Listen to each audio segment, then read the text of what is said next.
Okay, good road win up at Michigan State. Like the way we responded when we were down 10-0 in the first quarter. Guys kept their poise, kept playing, no frustration, and we got a couple turnovers there defensively in the second quarter, which were key. Scored 47 straight points and really dominated the line of scrimmage up front on defense. 7 sacks, 15 tackles for loss. Made some big plays in the punt return game. Blocked a punt, forced a muff, which also led to a touchdown. Had a couple of big returns and also got a deflection at the end of the game. And offensively, made timely plays. 6 or 7 touchdowns in the red area. No sacks, and I thought Curtis really played well, and it was good to get a lot of guys involved. So all eyes on Michigan. Really tough opponent. Obviously won national championship last season. Wasn't much of a game between the two teams last year, and a lot of good players. Really stout defense. Really good special teams. Run the ball well. Good tight end. Running backs. Offensive line functions well. Settled in on a quarterback. He can spin it. And receivers are more than capable. So we'll have to have a great week of preparation and play our best to have a shot. Ms. and Zach. Yeah, Kurt, I know you largely kind of ignore the outside chatter and noise about the team, but are you interested to see, with the college football playoff rankings coming out for the first time this week, how the committee perceives this team? Because regardless of how the last 3 games go, win, lose, their view of what Indiana has done matters. Are you interested to see what their thoughts are and kind of how you perform? Well, I mean, I'll see the rankings, but the only thing that really matters is that you get the result, when you play. And to do that, you got to keep the main thing, and eliminate the noise and the clutter, and stay focused on what's going to help you play your best on Saturday to give you the best chance to get the result.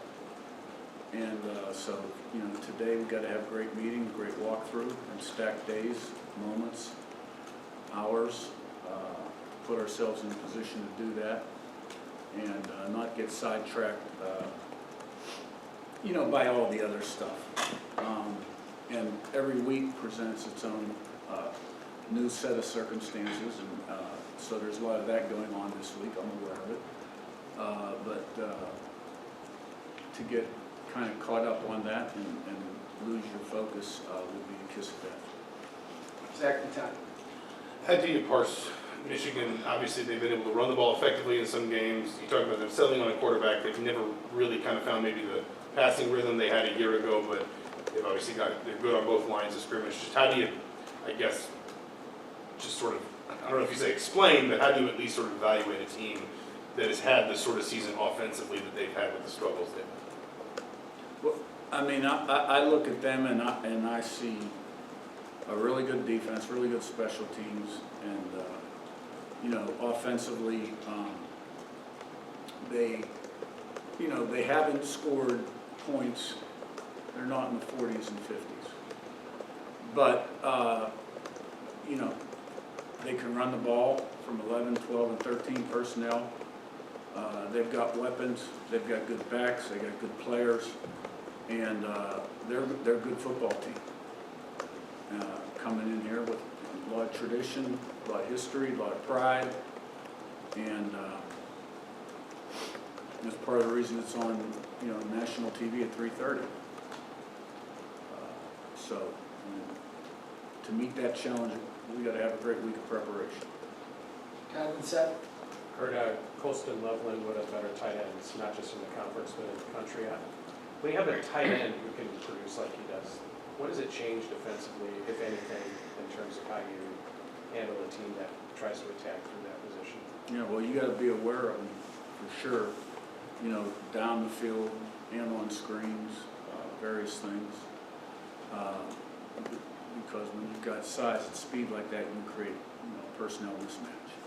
So he's an excellent football player. They got a lot of really good football players. Seth and Daniel on your left.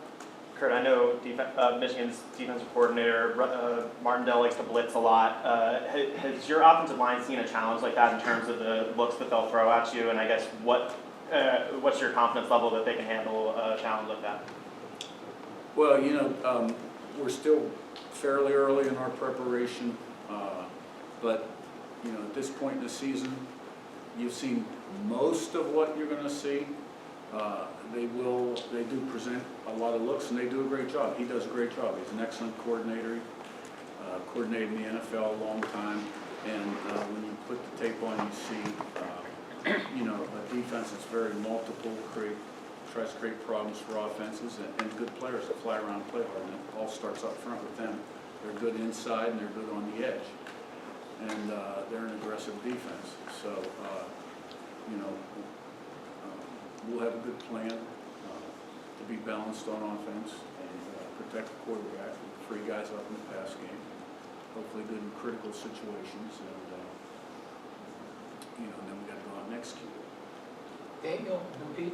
Yeah, I feel like when I look out, I see you on one end, I'll see the play on the complete other end. Why do you kind of stand as far away as you do? And how do you maybe choose when to insert where you stand, I guess, around the game? Yeah, I like to stay on top of what's going on in the game and see what's going on front and coverage defensively, and also game situations, and always be thinking a play or two ahead. If it's third down, our defense is on the field, on the phone with Grant. Grant, what are you thinking here? Are we going to return this or go for the block? I think we ought to go for the return here. Those kind of things, and I'm, on with the offense, and then I flip over with the defense just to hear what's going on. So, I'm trying to manage the game, be on top of the game, and stay out of the way too, so to speak. But I've learned through the years that game management's a critical component of being successful. All the different situations, whether to go for it on fourth, 2-minute situations when you call timeouts. 2 minutes before the half, whether to push it down the field or not, and to do the best job I can. That's where I feel like I'm the best. There's a little bit removed. I let the coaches coach. Every once in a while, if I've got something to say, I brought the offense up when we were down 10-0, and said, look, a lot of game left here, one play at a time. Okay, nobody has to do anything special, and that's the way I operate. Pete up top, and Zach B. Hey, Kurt, excuse me, can you talk a little bit about the production you're getting from Trey Wettig and Tyreek Tucker? Yeah, Trey Wettig, older guy, played a lot of football in his career from Wisconsin. Coach Bostad coached him at Wisconsin. Been really solid for us at right tackle. That whole group has been, really solid, and he gives you a great day of work every day at practice and on Saturday in the games. He doesn't talk a lot, but really in that group, aside from Kadick and Carter Smith, the other ones are pretty quiet. So playing really good football for us. Tyreek Tucker also is in that rotation. We rotate 4 guys inside. Made some really good plays developing as football players. Gotten better every year. I'm really proud of him. I see where he's come from and where he's at today. And he was instrumental in Pons' pick 6, 2 weeks ago. When he deflected the pass, hit the quarterback's arm as he was throwing it. So that's a position inside where we are able to rotate guys, keep them fresh, and he's played really well. Zach B. and you're right to Joe.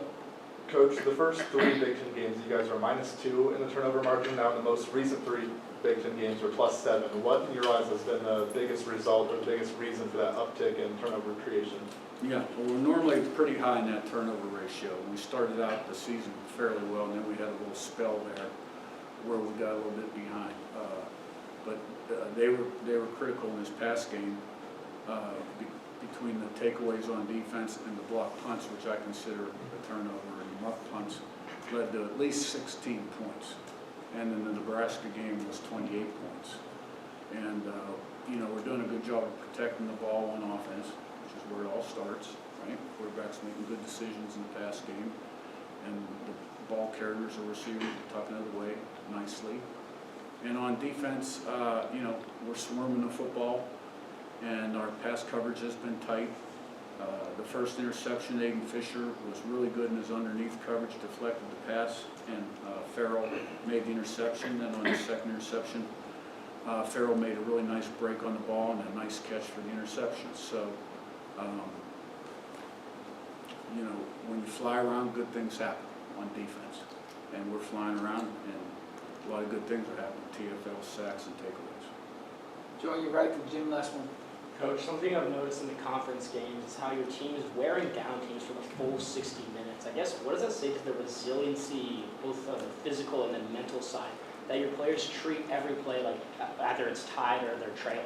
Well, that's what we preach, and never being satisfied, and they've responded.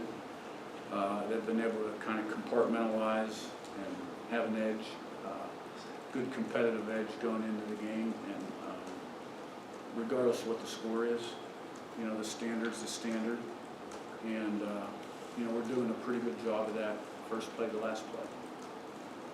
Jim, last one. Kurt, I know that we could talk about any individual unit in a positive matter, but this defensive front and the linebackers, what they did this past weekend, it's not historic, but pretty daggone close with, ended up negative 36 yards rushing after giving up a plus 22 in front. The importance of what they have done all year long. Well, defensively, that's where it always begins, is up front. Being able to win the line of scrimmage, both sides of the ball, you got to be able to win the line of scrimmage. Our defense has always been about creating havoc and disruption up front, TFLs and sacks. That hasn't changed. We play a little more zone coverage now than we used to play.